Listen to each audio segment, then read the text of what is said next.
Hey there, everyone. John Blankensop here, and welcome to another Big QU Knowledge Nugget.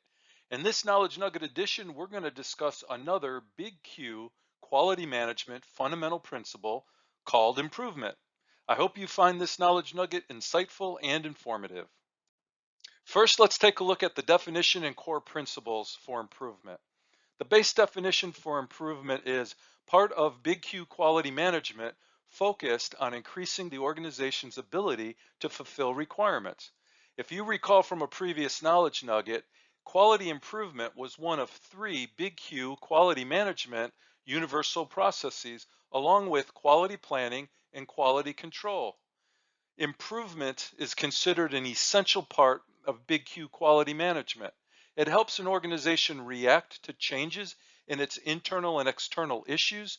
It helps to create new opportunities, and it helps to create and maintain current levels of performance.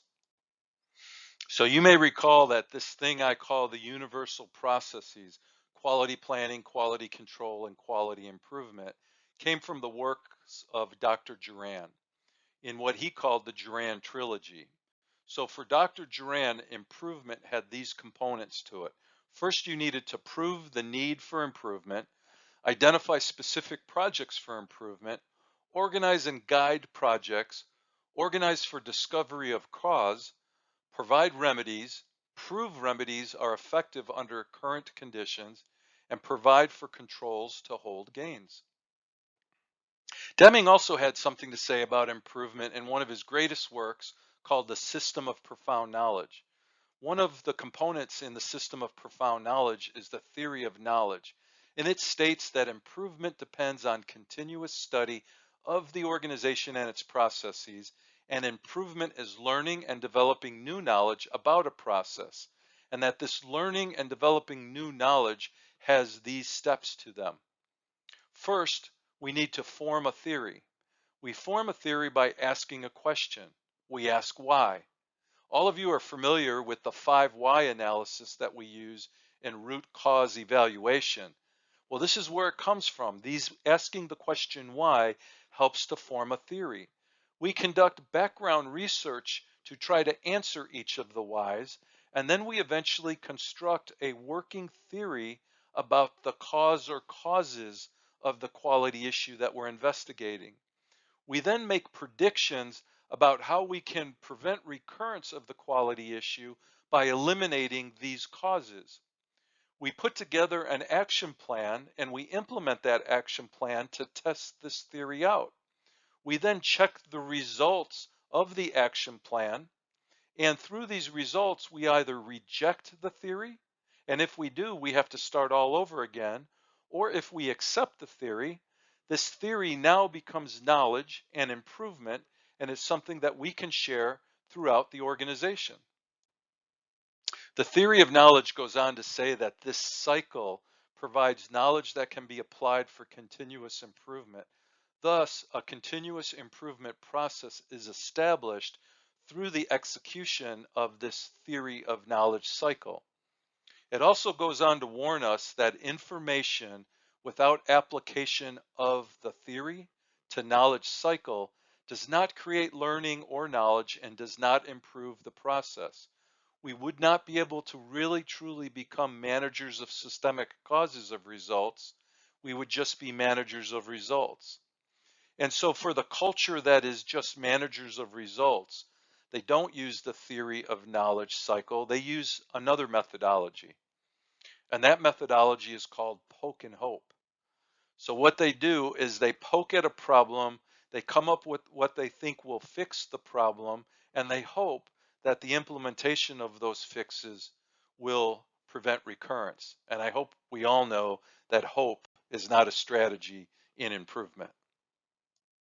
Next, let's take a look at some internationally recognized requirements for the process we call improvement through the lens of ISO 9001:2015, which states that the organization shall determine and select improvements and implement necessary actions to meet customer requirements and enhance customer satisfaction. Now, there are two kinds of improvement.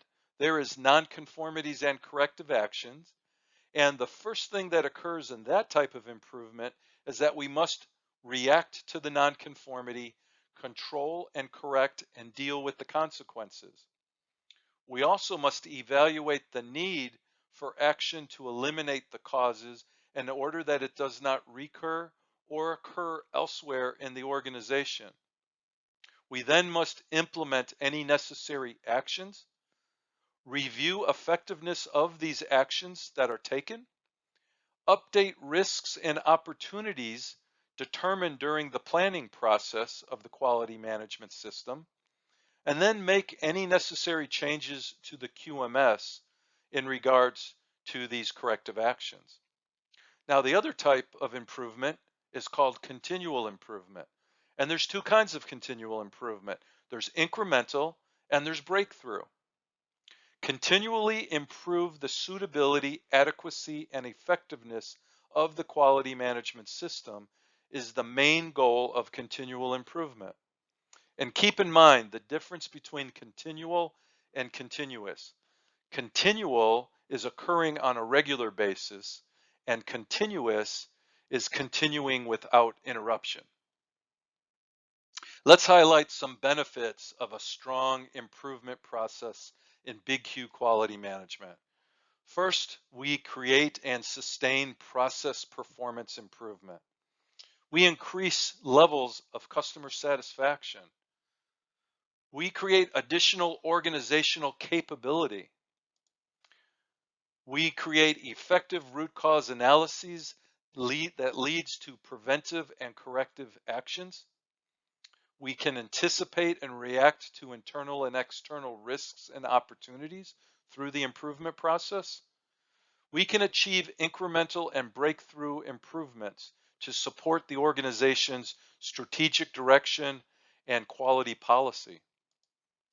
We can create learning and new organizational knowledge, and we can drive innovation through the organization. Let's end this knowledge nugget by taking a look at some key best practices for a Big Q quality management improvement process. First, we must establish and promote improvement objectives at all levels of the organization. Next, we must develop and deploy processes to determine, plan, and implement improvement projects throughout the organization. Educate and train people at all levels of the organization on how to apply tools and methodologies to achieve improvement objectives. Ensure people are competent to successfully promote and complete improvement projects.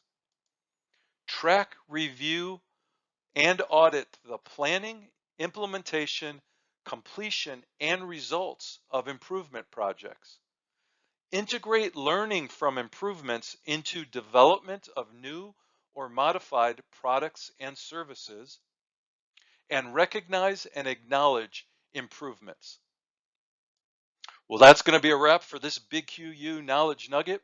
I hope this edition piqued your interest and intellectual curiosity. Please feel free to leave feedback regarding the contents of this Knowledge Nugget. And if you're viewing this through YouTube and you haven't already done so, please consider subscribing to this YouTube channel.